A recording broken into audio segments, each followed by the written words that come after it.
Chapter 7 Amy's Valley of Humiliation.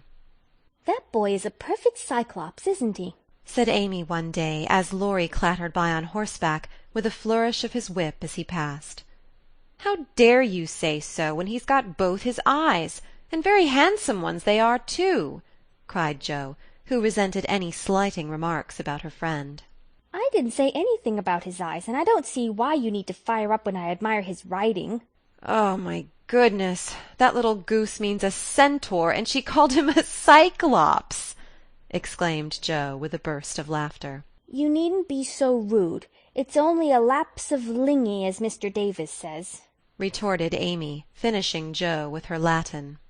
"I just wish I had a little of the money Laurie spends on that horse," she added, as if to herself, yet hoping her sisters would hear. "Why?" asked Meg kindly, for Jo had gone off in another laugh at Amy's second blunder. "I need it so much. I'm dreadfully in debt, and it won't be my turn to have the rag money for a month." "In debt, Amy? What do you mean?" And Meg looked sober. "Why, I owe at least a dozen pickled limes, and I can't pay them, you know, till I have money, for Marmee forbade me having anything charged at the shop." "Tell me all about it. Are limes the fashion now? It used to be pricking bits of rubber to make balls." And Meg tried to keep her countenance, Amy looked so grave and important. "Why, you see, the girls are always buying them, and unless you want to be thought mean, you must do it too. It's nothing but limes now, for everyone is sucking them in their desks in school-time, and trading them off for pencils, bead rings, paper dolls, or something else at recess. If one girl likes another, she gives her a lime. If she's mad with her, she eats one before her face, and doesn't offer even a suck. They treat by turns, and I've had ever so many, but haven't returned them, and I ought, for they are debts of honor, you know." "How much will pay them off and restore your credit?" asked Meg, taking out her purse. "A quarter would more than do it, and leave a few cents over for a treat for you. Don't you like limes?" "Not much. You may have my share. Here's the money. Make it last as long as you can, for it isn't very plenty, you know." "Oh, thank you. It must be so nice to have pocket money. I'll have a grand feast, for I haven't tasted a lime this week. I felt delicate about taking any, as I couldn't return them, and I'm actually suffering for one." Next day Amy was rather late at school, but could not resist the temptation of displaying, with pardonable pride, a moist brown paper parcel before she consigned it to the inmost recesses of her desk. During the next few minutes the rumour that Amy March had got 24 delicious limes, she ate one on the way, and was going to treat, circulated through her set, and the attentions of her friends became quite overwhelming. Katy Brown invited her to the next party on the spot. Mary Kingsley insisted on lending her watch till recess, and Jenny Snow, a satirical young lady, who had basely twitted Amy upon her limeless state, promptly buried the hatchet, and offered to furnish answers to certain appalling sums. But Amy had not forgotten Miss Snow's cutting remarks about some persons whose noses were not too flat to smell other people's limes, and stuck-up people who were not too proud to ask for them, and she instantly crushed that Snow girl's hopes by the withering telegram. "You needn't be so polite all of a sudden, for you won't get any." A distinguished personage happened to visit the school that morning, and Amy's beautifully drawn maps received praise, which honour to her foe rankled in the soul of Miss Snow, and caused Miss March to assume the airs of a studious young peacock. But, alas, alas! Pride goes before a fall, and the revengeful Snow turned the tables with disastrous success. No sooner had the guest paid the usual stale compliments and bowed himself out, than Jenny, under pretence of asking an important question, informed Mr. Davis, the teacher, that Amy March had pickled limes in her desk. Now Mr. Davis had declared limes a contraband article, and solemnly vowed to publicly ferule the first person who was found breaking the law. This much-enduring man had succeeded in banishing chewing-gum after a long and stormy war, had made a bonfire of the confiscated novels and newspapers, had suppressed a private post-office, had forbidden distortions of the face, nicknames, and caricatures, and done all that one man could do to keep 100 rebellious girls in order. Boys are trying enough to human patience, goodness knows, but girls are infinitely more so, especially to nervous gentlemen with tyrannical tempers and no more talent for teaching than Dr. Blimber.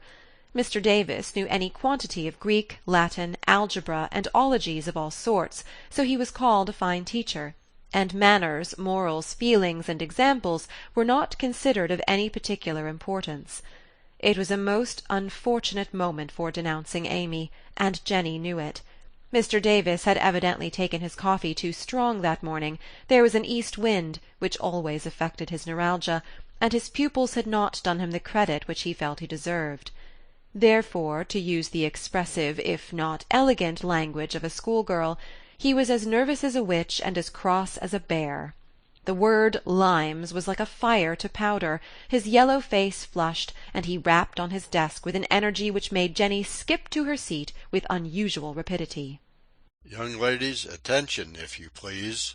At the stern order the buzz ceased, and 50 pairs of blue, black, grey, and brown eyes were obediently fixed upon his awful countenance. "Miss March, come to the desk."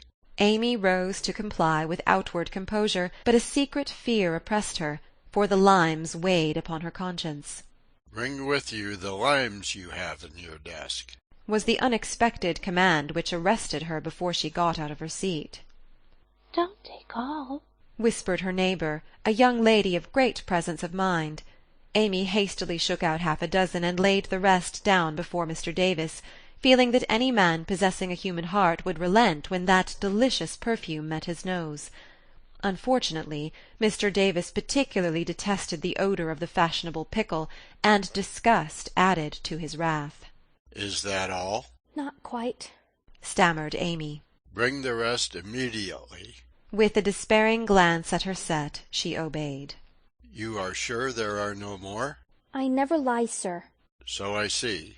Now take these disgusting things 2 by 2 and throw them out of the window." There was a simultaneous sigh which created quite a little gust, as the last hope fled, and the treat was ravished from their longing lips.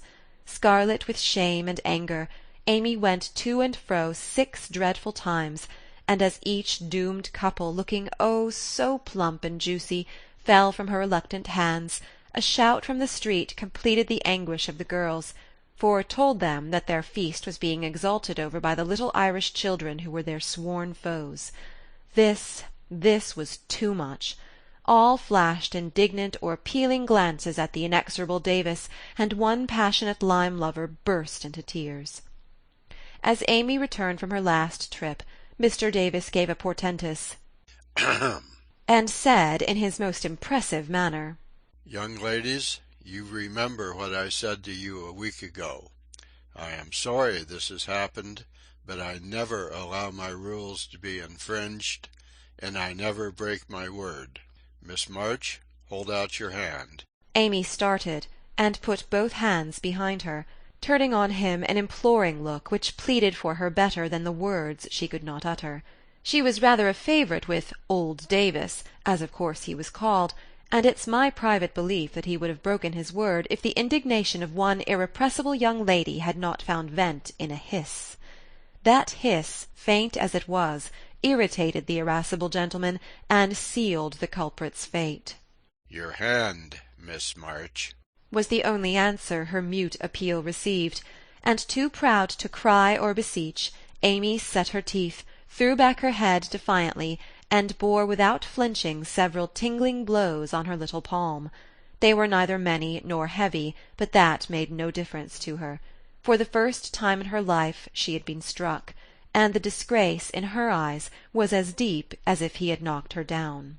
"You will now stand on the platform till recess," said Mr. Davis, resolved to do the thing thoroughly since he had begun. That was dreadful. It would have been bad enough to go to her seat and see the pitying faces of her friends, or the satisfied ones of her few enemies, but to face the whole school, with that shame fresh upon her, seemed impossible, and for a second she felt as if she could only drop down where she stood, and break her heart with crying. A bitter sense of wrong, and the thought of Jenny Snow helped her to bear it, and taking the ignominious place, she fixed her eyes on the stove funnel above what now seemed a sea of faces, and stood there, so motionless and white that the girls found it hard to study with that pathetic figure before them. During the 15 minutes that followed, the proud and sensitive little girl suffered a shame and pain which she never forgot. To others it might seem a ludicrous or trivial affair, but to her it was a hard experience, for during the 12 years of her life she had been governed by love alone, and a blow of that sort had never touched her before. The smart of her hand and the ache of her heart were forgotten in the sting of the thought. I shall have to tell it home, and they will be so disappointed in me. The 15 minutes seemed an hour, but they came to an end at last, and the word recess had never seemed so welcome to her before. "You can go, Miss March," said Mr. Davis, looking, as he felt, uncomfortable. He did not soon forget the reproachful glance Amy gave him as she went, without a word to any one, straight into the ante-room, snatched her things, and left the place forever, as she passionately declared to herself. She was in a sad state when she got home, and when the older girls arrived some time later, an indignation meeting was held at once. Mrs. March did not say much, but looked disturbed, and comforted her afflicted little daughter in her tenderest manner. Meg bathed the insulted hand with glycerine and tears. Beth felt that even her beloved kittens would fail as a balm for griefs like this. Joe wrathfully proposed that Mr. Davis be arrested without delay, and Hannah shook her fist at the villain, and pounded potatoes for dinner as if she had him under her pestle. No notice was taken of Amy's flight, except by her mates, but the sharp-eyed demoiselle discovered that Mr. Davis was quite benignant in the afternoon, also unusually nervous. Just before school closed, Jo appeared, wearing a grim expression as she stalked up to the desk and delivered a letter from her mother, then collected Amy's property and departed, carefully scraping the mud from her boots on the doormat, as if she shook the dust of the place off her feet. "Yes, you can have a vacation from school, but I want you to study a little every day with Beth," said Mrs. March that evening. "I don't approve of corporal punishment, especially for girls. I dislike Mr. Davis's manner of teaching, and don't think the girls you associate with are doing you any good, so I shall ask your father's advice before I send you anywhere else." That's good. I wish all the girls would leave and spoil his old school. It's perfectly maddening to think of those lovely limes, sighed Amy, with the air of a martyr. "I am not sorry you lost them, for you broke the rules, and deserved some punishment for disobedience," was the severe reply, which rather disappointed the young lady, who expected nothing but sympathy. "Do you mean you are glad I was disgraced before the whole school?" cried Amy. "I should not have chosen that way of mending a fault," replied her mother. "but I'm not sure that it won't do you more good than a bolder method. You are getting to be rather conceited, my dear, and it is quite time you set about correcting it. You have a good many little gifts and virtues, but there is no need of parading them, for conceit spoils the finest genius. There is not much danger that real talent or goodness will be overlooked long.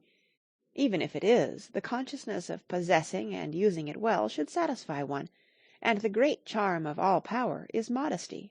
"So it is," cried Laurie, who was playing chess in a corner with Joe. "I knew a girl once who had a really remarkable talent for music, and she didn't know it, never guessed what sweet little things she composed when she was alone, and wouldn't have believed it if anyone had told her." I wish I'd known that nice girl. Maybe she would have helped me. I'm so stupid, said Beth, who stood beside him, listening eagerly. "You do know her, and she helps you better than anyone else could," answered Laurie, looking at her with such mischievous meaning in his merry black eyes that Beth suddenly turned very red, and hid her face in the sofa-cushion, quite overcome by such an unexpected discovery. Joe let Laurie win the game to pay for that praise of her Beth, who could not be prevailed upon to play for them after her compliment. So Laurie did his best, and sang delightfully, being in a particularly lively humour, for to the Marches he seldom showed the moody side of his character. When he was gone, Amy, who had been pensive all evening, said suddenly, as if busy over some new idea, "Is Laurie an accomplished boy?" "Yes, he has had an excellent education, and has much talent.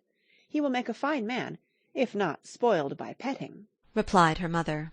"And he isn't conceited, is he?" asked Amy. "Not in the least. That is why he is so charming, and we all like him so much." "I see. It's nice to have accomplishments and be elegant, But not to show off or get perked up," said Amy thoughtfully. These things are always seen and felt in a person's manner and conversations, if modestly used, but it is not necessary to display them," said Mrs. March. "Any more than it's proper to wear all your bonnets and gowns and ribbons at once, that folks may know you've got them," added Joe, and the lecture ended in a laugh.